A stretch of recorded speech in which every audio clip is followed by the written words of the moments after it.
Hi, I'm Cristina Sacco, head of marketing at Protis Global. And today we have Stephen Denny joining us. Stephen is a marketing consultant, global trend researcher, and author.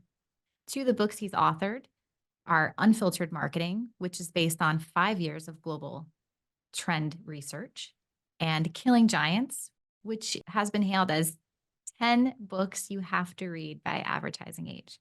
Thanks so much for joining us, Stephen. Thanks for inviting me. Good to see you. Yeah. And today we wanted to talk about return to office and the implications on corporate culture. You and I have had lots of discussions Yep. about this, and I thought, why not bring your expertise and research to our audience? I think you have some really valuable insights to share. So Good. I want to start off with the benefits, right? So Mhm. we've talked about the benefits of hybrid. Um, what do you think is beneficial? Because after the pandemic, we've gone over to this hybrid experience. Mhm. People have remained completely remote, and then other organizations, everybody's gone back to office. Yep. So what are the benefits? Well, you know what? It's interesting because a lot of people looked at work from home as the death of culture. And suddenly we went through this kind of transition. We went through this learning process. And now a lot of those same people are saying that hybrid may be the savior of culture. Going through the Great Resignation and going through all of these different sort of catchphrases that we use. There's a couple of things we just have to acknowledge, right? When we talk about hybrid work, we talk about like not the future of work, but the here and now, the present of work. First is the technology that we're using right now, right? The genie's out of the bottle.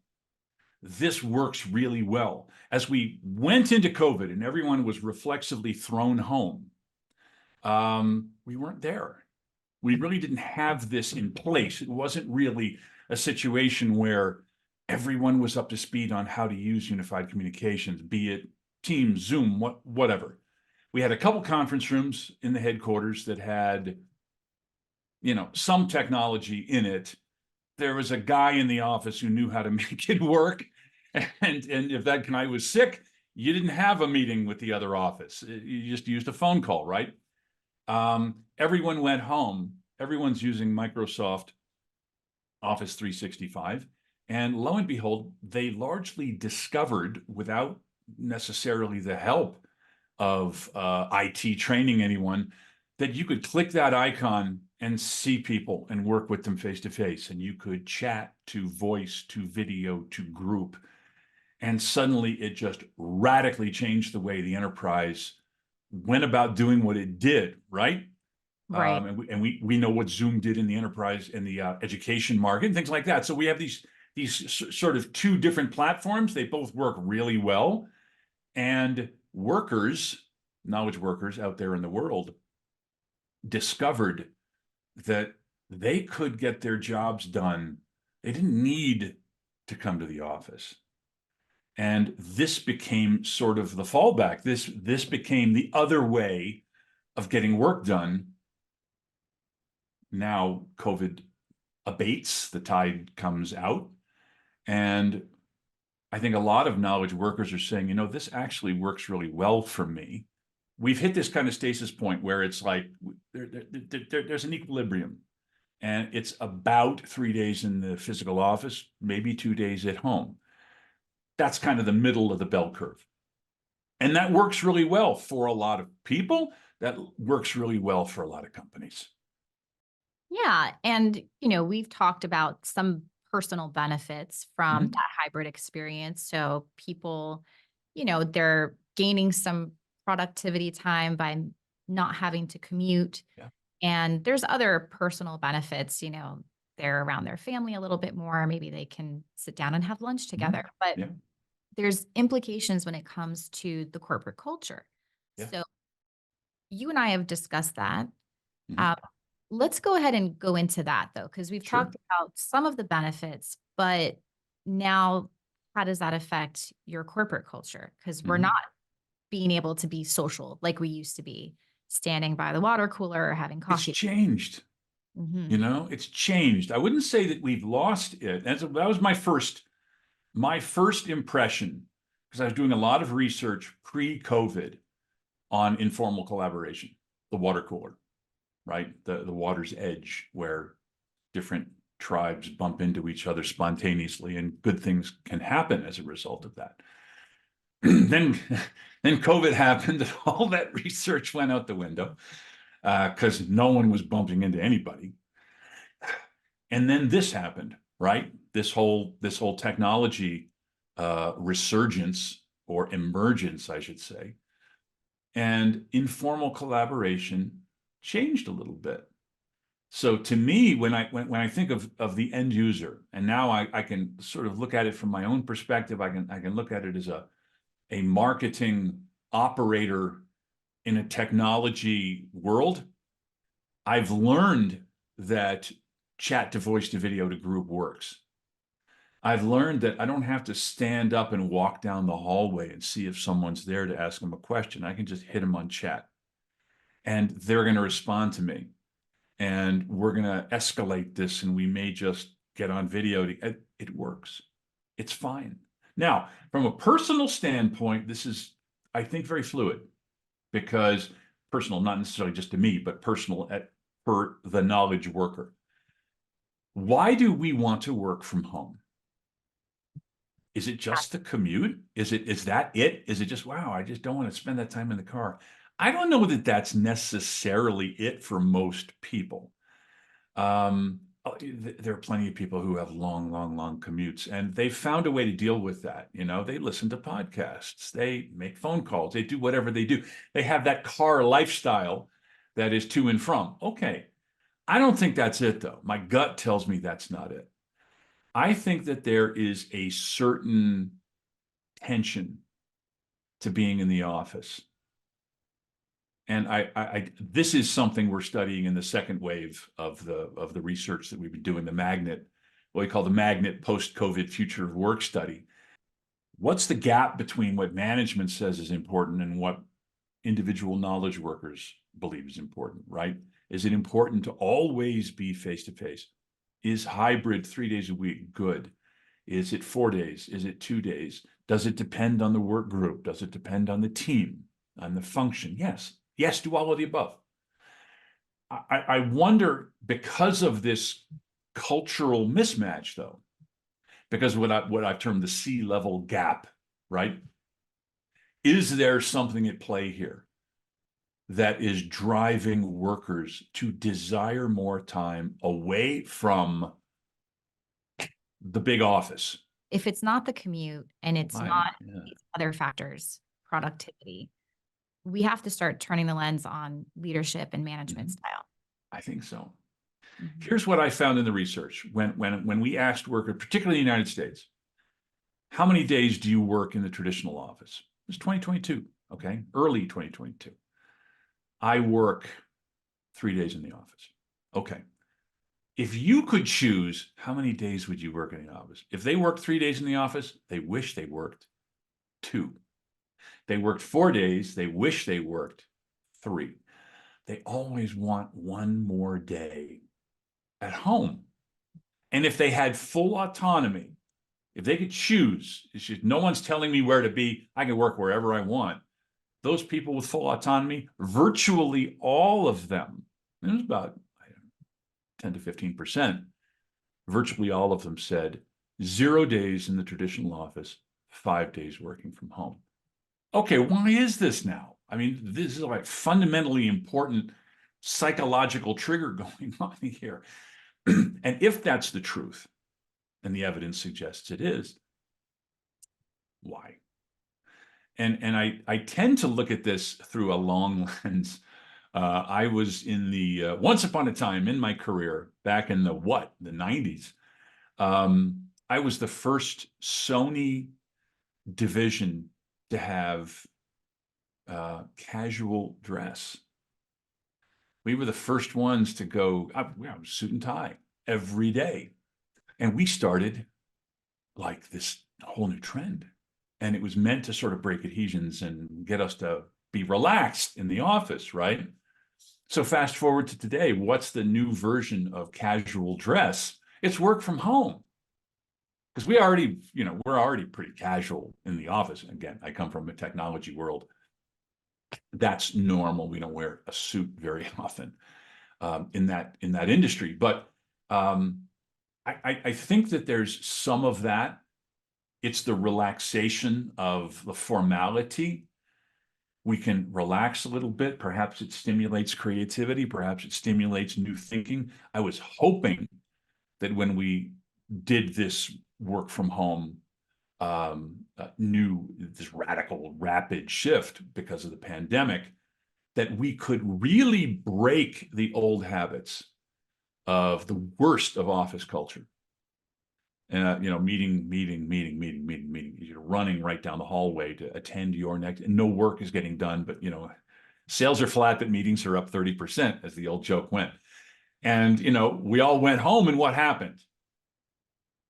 Zoom. And so it's like, I always saw that as a bit of an opportunity lost, but on the other side of the coin, getting back to culture, perhaps this is the way we keep the social glue strong.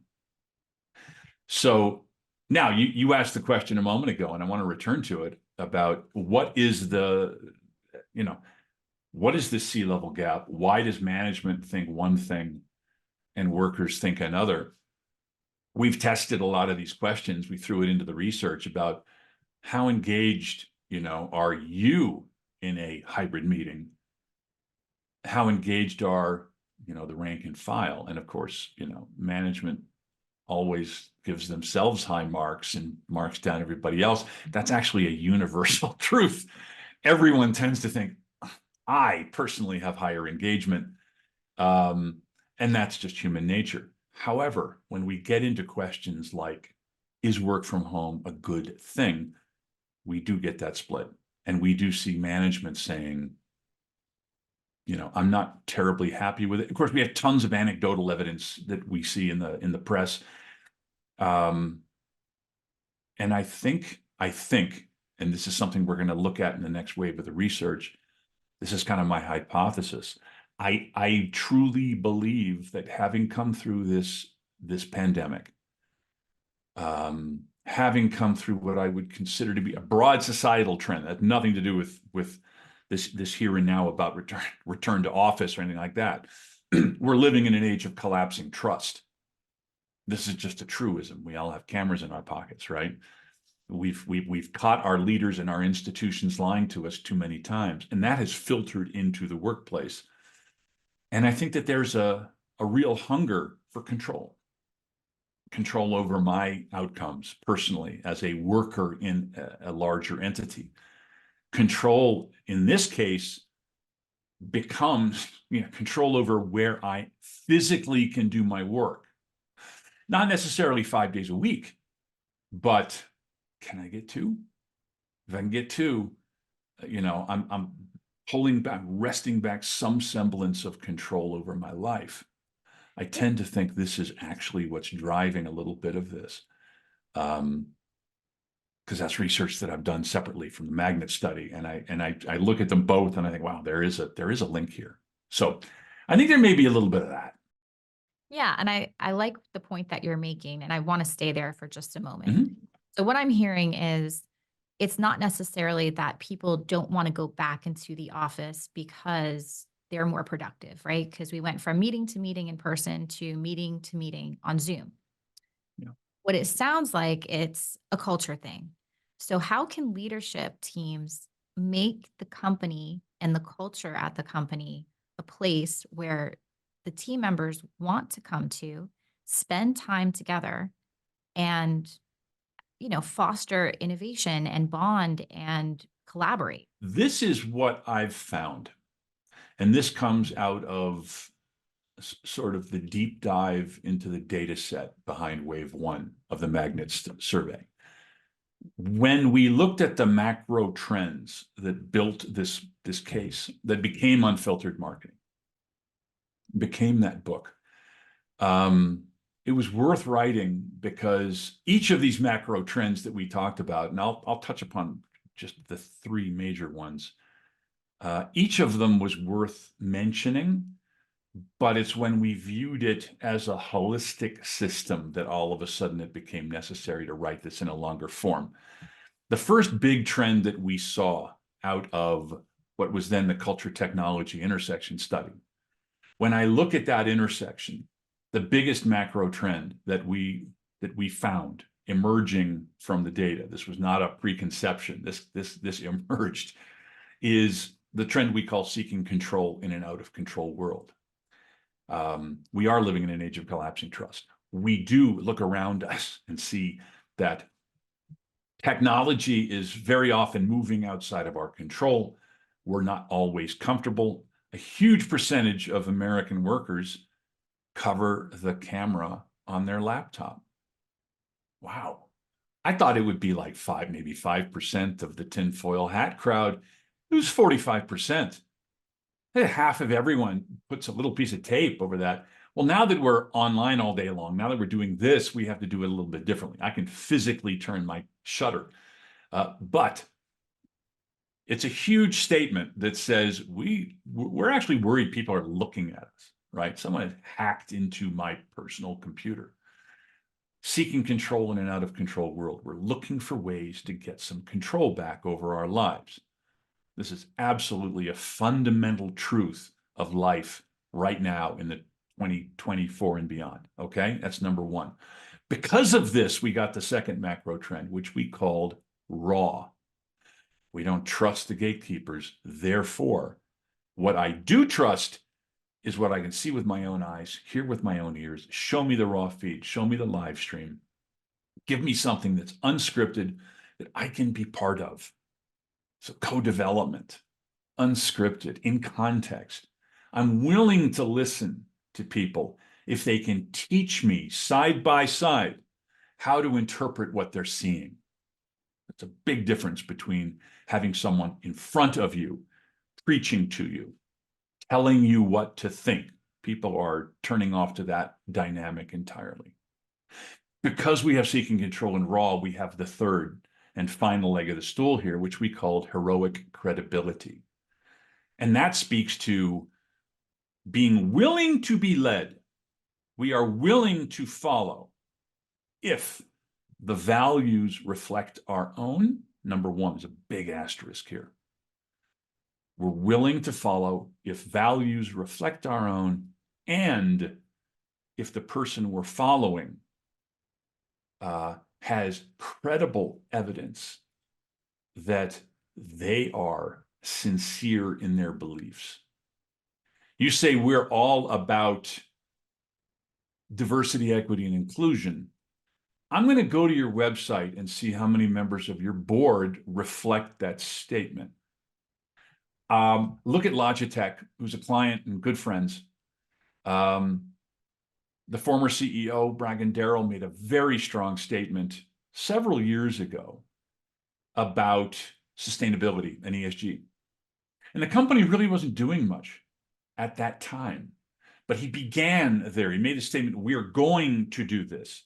And they began. And here, just coming out of the ISE show in Barcelona a couple of weeks ago, the chief operating officer there laid out a huge vision that said, because of all this work we've done over the sweep of time, everything that we're doing is now heavily rooted in post-consumer recycled plastic, and we're opening up our playbook to our competitors. It's a huge win. And that's entirely credible. So that credibility, going back to the first trend, seeking control, collapse of trust, this definition of authenticity and credibility has changed tremendously. So you look at those three trends, seeking control, raw, heroic credibility, and you view them as a holistic, circular argument. And really, from a culture standpoint, from a leadership standpoint, that's the playbook that's going to work. How do I get through to them? How do I communicate with them? How can I be a leader in an environment where they can just click out of a meeting and they're gone, right? Culture survives. And culture survives when we give our people control wherever we can. We give them visibility to their outcomes. We show them transparently with their input, how they can improve their outcomes, right? When I communicate with them, I'm doing so in a raw, unscripted, human fashion, right? I'm giving them context. I'm showing them where we are. I'm teaching them how to interpret these results and understand very clearly where we are. All of us, we're not in the same boat. We are pulling on the same oar. Big difference. And lastly, we talk about heroic credibility. We all want to be part of something that is slightly bigger than ourselves, right? Sometimes radically bigger than ourselves. That's why we do what we do. But there has to be credibility and there has to be authenticity behind that statement. So you view those three lenses there, those three components of this circular holistic system. That's the playbook that modern leadership needs to embrace if they're going to create a culture, keep their employees, foster loyalty, and do all those wonderful things they want to accomplish through people in an age where we're in a distributed workplace. Those are great insights, Stephen. And I think our audience, especially people who are sitting in leadership positions, can really benefit from the research that you've undertaken over the past however many years. How many years has it been? 2016 was the first wave of the culture technology. So that was 6 years of research that went into that. Magnet, as I said, is going into its second wave now. Truthfully, just to sort of capstone some of these conversations, or to summarize, it's easy to look at macro trends. It's easy to look at broad societal research and say, this is the way it is. And this is how we should be modeling our behavior. And that's the wrong way to look at this.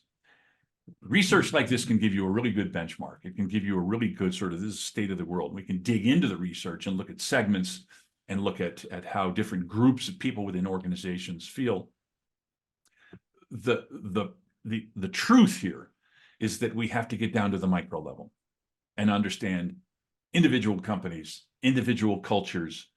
Does your industry behave in a slightly different way? Does this team, your sales team, your marketing team, your design team, your engineering team, whoever it happens to be, do they need to be more face-to-face or less? Can they work from home? Do they need to be physically together? These are critically important points. And it gets narrower and narrower as we dig down. So there is no one-size-fits-all solution here. Yeah. Thank you so much, Stephen. I mean, your research was amazing. I think if you are sitting in a leadership or a management position, these are important points for us to consider because, you want your team to be in there engaged, because when they're engaged, they're productive. And when they're productive, everybody's successful. So thank you again. Is there anything, I want to just end on this though. If there's one thing that leadership teams can do to improve culture, what would it be? Truthfully, I think they just need to understand that the people in their organizations are viewing them, are looking at them too. It's not just management looking at workers. Workers are looking at management too. We have to acknowledge that they're looking for control over their lives in a very unstable situation. They're looking for some semblance of control. And the best way that we can deal with that is to push as much control as we can into their hands as individuals. And it doesn't matter if you got 100,000 people working in your organization. You got 100,000 people who care very deeply about their futures, about their workday, their families. And the more we can give them in terms of control over their outcomes, access to information, and the way we communicate that in an unscripted human fashion is going to go very far. I think that's really an absolute necessity when we're not all in the same building anymore. Well, thank you, Stephen, for sharing your insights and your research. I know that our audience is going to really benefit from everything that you've shared today. Thank you for joining us. And until next time, take care.